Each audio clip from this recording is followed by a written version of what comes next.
আসসালামু আলাইকুম। এই ভিডিওতে আমরা জাভাস্ক্রিপ্ট ব্যবহার করব আর জাভাস্ক্রিপ্ট ব্যবহার করে দেখাবো কিভাবে এই যে আমাদের হেডার আছে, হেডারটা আমাদের যে প্রবলেমটা আছে সেটা আমরা ফিক্সড করতে পারি। তো দেখেন, যখন এটা স্ক্রল করতেছি সাথে সাথে ইমেজটার সাথে এখন মিশে আছে, কিন্তু যখন স্ক্রল করব তখন এখানে একটা ব্যাকগ্রাউন্ড কালার আসতেছে, ইভেন এটা এখানে ফিক্সড হিসেবে আছে। এটা তো ছিল ওদের ওয়েবসাইট, কিন্তু যদি আমরা আমাদের ওয়েবসাইটে দেখি তাহলে দেখেন যখন এটা স্ক্রল করব কোনো ব্যাকগ্রাউন্ড আসতেছে না, বাট এটা যেমন থাকা দরকার তেমনই আছে। তো তার আগে অবশ্যই চ্যানেলটি সাবস্ক্রাইব করবেন, পাশে থাকা বেল আইকনটি প্রেস করবেন। ভালো থাকবেন, সুস্থ থাকবেন। তো আসেন আমরা এখন এটাকে ফিক্স করি যে আমরা এটা কিভাবে করতে পারি। তো আমি আমার ভিএস কোডে যাচ্ছি। তো এখানে প্রথমে আমরা একটা কাজ করব, সেটা হচ্ছে app.js নামে একটা জাভাস্ক্রিপ্ট ফাইল নেব। এন্ড এই যে app.js ফাইল, সেটা আমরা এই যে আমরা যে ডিজাইন গুলো করছি সেটাকে আমি ক্লোজ করে রাখছি। এটাকে জাস্ট ওপেন করবেন, সরি ক্লোজ করে রাখবেন। এই যে বডি আছে না, বডিতে যাবেন, এখানে এসে লিখবেন স্কিপ। এই যে স্ক্রিপ্ট, মানে স্ক্রিপ্টের মধ্যে আমাদেরকে সোর্সটা বলে দিতে হবে, এসআরসি সোর্স। এখানে ডট স্ল্যাশ দিলে app.js, জাস্ট জাভাস্ক্রিপ্ট ফাইলটাকে এভাবে লিংক করতে হয়। অবশ্যই এটা এই যে বডিটা ট্যাগের উপরে দিবেন, বাট এই যে এই উপরে দিবেন না। এই উপরে দিলে কিন্তু আপনার জাভাস্ক্রিপ্ট লোড হওয়ার পরে আপনার ডিজাইনটা লোড হবে। তো এখানে দিলে আপনার ডিজাইনটা আগে লোড হবে, জাভাস্ক্রিপ্টটা সাথে সাথে পরে লোড হয়ে যাবে। তো এই ছিল এইচটিএমএল ফাইলের কাজ। এইচটিএমএল ফাইলের কাজ শেষ, এখন ক্লোজ করে দিলাম। এখন আমাকে আসতে হবে, এই দেখেন সিএসএস ফাইলে। তো সিএসএস ফাইলে এসে আমাকে একটা কাজ করতে হবে, যেখানে নতুন একটা ক্লাস নিতে হবে। ধরেন আমি একটা ক্লাস নিলাম যেটা কোথাও ইউজ করে নেই, সেখানে লিখলাম স্টিকি। এখানে আমাদেরকে বলে দিতে হবে ব্যাকগ্রাউন্ড কালার সবকিছু। তো ইভেন টপ থেকে ইনিশিয়ালি এটা 0 রাখবেন, 0।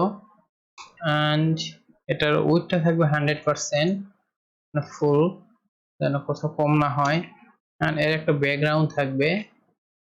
তো ব্যাকগ্রাউন্ড কালারটা ধরেন সাপোজ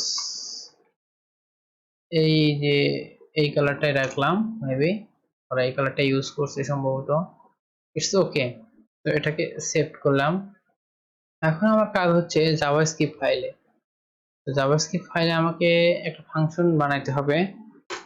তো তার পূর্বে আমরা এখানে দেখেন উইন্ডো ডট অন স্ক্রোল, এখানে অন স্ক্রোল নামে একটা প্রপার্টি দিছে, ইকুয়াল টু একটা ফাংশন আমরা লিখবো, sorry function.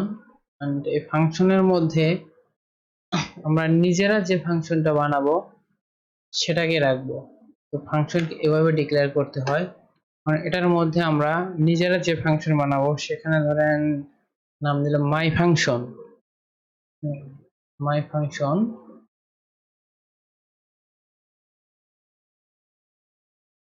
It's okay. And ফাংশনটা এখানে জাস্ট কল করে দিলেন as a simple, it's okay. এটা তো হলো আমাদের হচ্ছে ফাংশন, বাট আমরা তো মাই ফাংশন নামে কোনো ফাংশন তৈরি করিনি।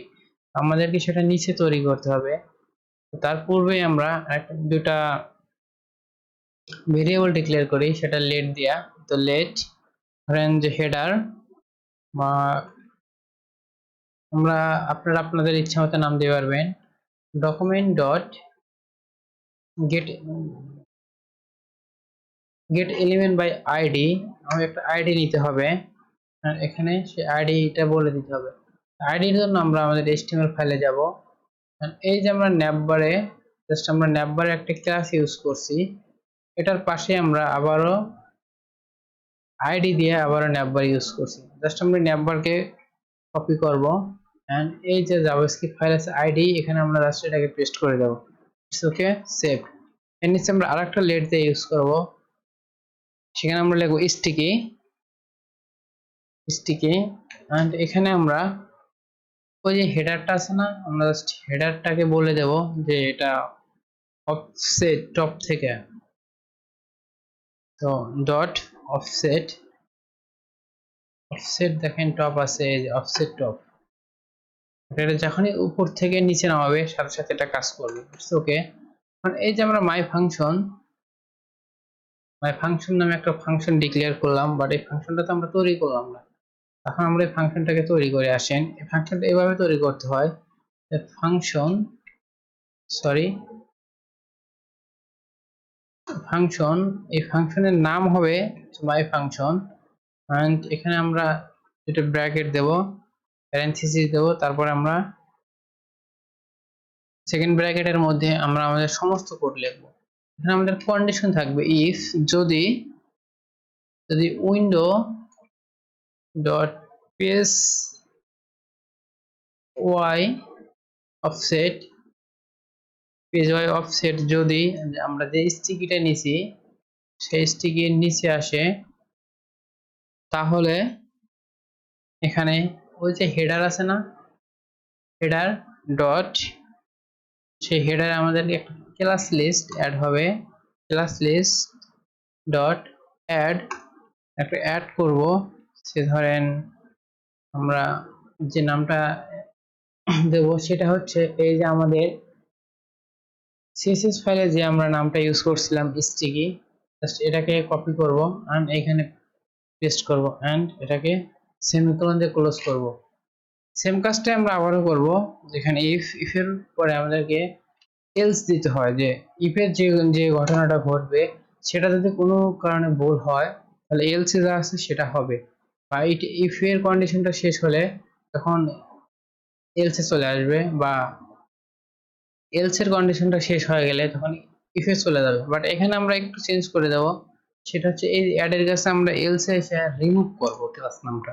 তো যখন স্ক্রল করব, ধরেন এরকম যখন স্ক্রল করব তখন এটা অ্যাড হবে, যখন এটা আবার উপরে এই যে এই পাশের এই বারটা যখন স্ক্রল বারটা উপরে যা ঠেকে যাবে, সাথে সাথে এটা যেন আবার রিমুভ হয়ে যায়। এখন যদি আমরা আমাদের ইসে যা দেখি, ব্রাউজারে যা দেখি, রিলোড করলাম, এই দেখেন আসছে, বাট কালারটা নিতে পারি নাই। আমরা যদি ওদের কালারটাকে নেওয়ার চেষ্টা করি তাহলে দেখি কেমন হয়, যে আসলে আমরা সেই কালারটা পাই কিনা।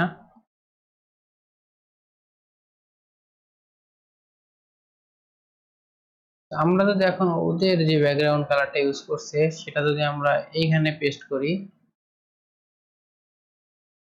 তাহলে দেখেন কি হয়।